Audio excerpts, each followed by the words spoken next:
इसका 8.5 नंबर इसके। यदि मुझे इसकी मार्किंग स्कीम हो तो ये होगी। ओके, हियर वी गो।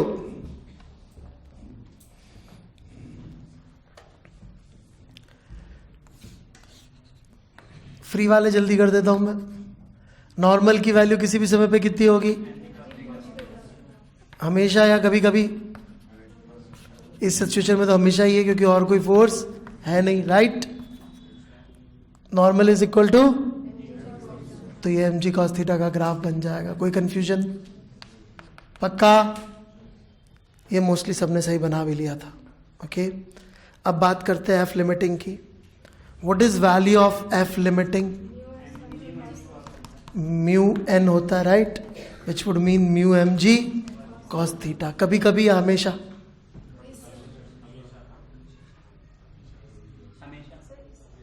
या कोई कंडीशन से कभी होगी ये वैल्यू, कभी नहीं होगी ये वैल्यू?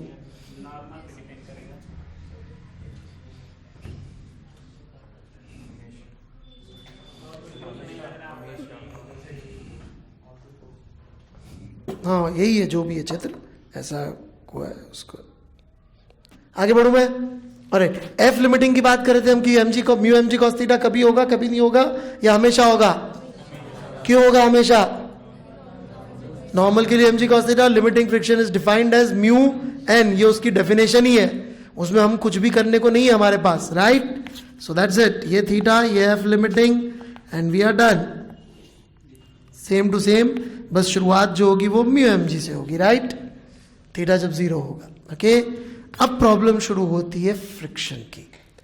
फ्रिक्शन की स्टोरी थोड़ी सी डिफरेंट है, क्योंकि यदि आप थोड़ा बुद्धि पे जोर डाले तो यू विल रियलाइज कि शुरुआत में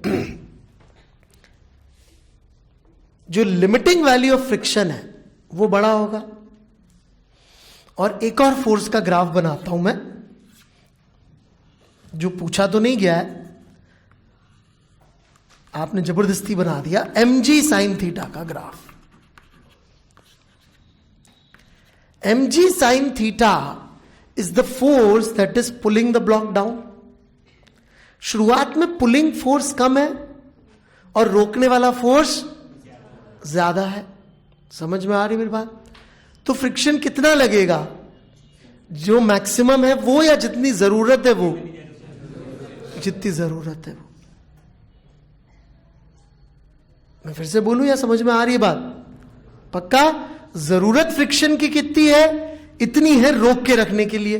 क्या इतना अवेलेबल है? आप चाहें तो मैं यही बना देता हूं, म्यू mg cos थीटा का ग्राफ। हाँ जी, बिल्कुल अवेलेबल है, क्योंकि ये तो इतना बड़ा है और जबकि जरूरत सिर्फ इतनी है। राइट? मैं इनकी भाषा में बोलना नहीं चाहता, बट आप लॉजिकली खुद से सोचेंगे तो भी ये बात समझ में आएगी कि यदि अपन ऑब्वियसली छोटा थीटा रखेंगे तो स्लिपिंग के चांसेस कम होंगे, लेकिन थीटा जैसे जैसे बड़ा होता जाएगा स्लिपिंग के चांसेस ज्यादा होते जाएंगे। एक ऐसा एंगल आएगा कि जब हम जितना डिमांड कर रहे होंगे और जितनी सप्लाई अवेलेबल होगी, ये दोनों इक्वल हो जाएंगे। इसको बोलते हैं angle of repose. Repose, REPOSE, जिसकी वैल्यू आप देखेंगे तो आती है एग्जैक्टली इक्वल टू म्यू।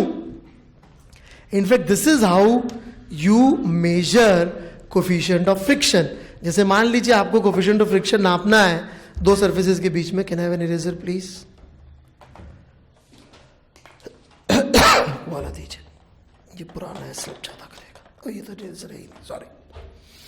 मान लीजिए आपको फ्रिक्शन कोफिशिएंट नापना है आईपैड के बीच में और इस इरेजर के बीच में। This is the way to go. Angle बढ़ाते जाइए, बढ़ाते जाइए। जिस एंगल पे स्लिपिंग हुई वो एंगल नाप लीजिए, वही म्यू के बराबर होगा tan थीटा।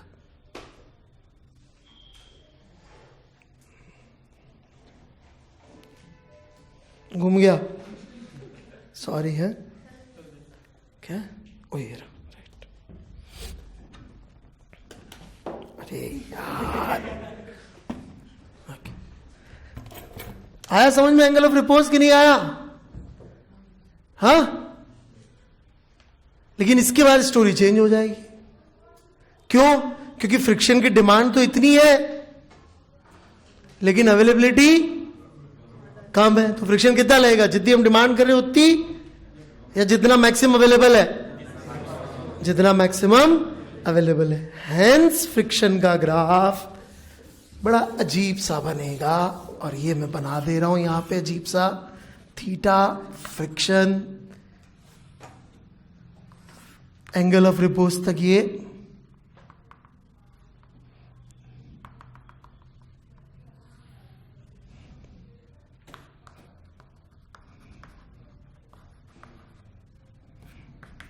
और एंगल ऑफ रिपोज के बाद ये वाला ग्राफ टेक ओवर कर लेगा। क्यों? क्योंकि अब कितना लगेगा फ्रिक्शन? एफ लिमिटिंग, और यहां कितना लग रहा था फ्रिक्शन? mg sin theta. सोच लीजिए आराम से।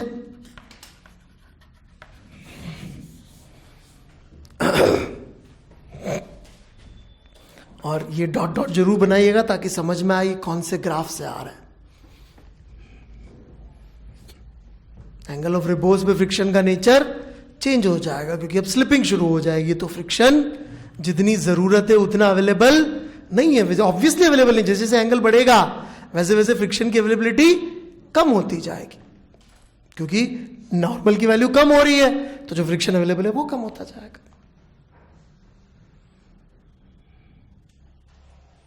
Got it? प्लीज लॉजिक जरूर लिख लीजिएगा। कुछ लोगों ने ग्राफ कॉपी कर लिया है और गहरा सोचने का नाटक कर रहे हैं, है ना? विश्वास करिए आप गहरा नहीं सोच सकते हैं। ओके, और मेरे 3 लॉ फ्रिक्शन के, ठीक है।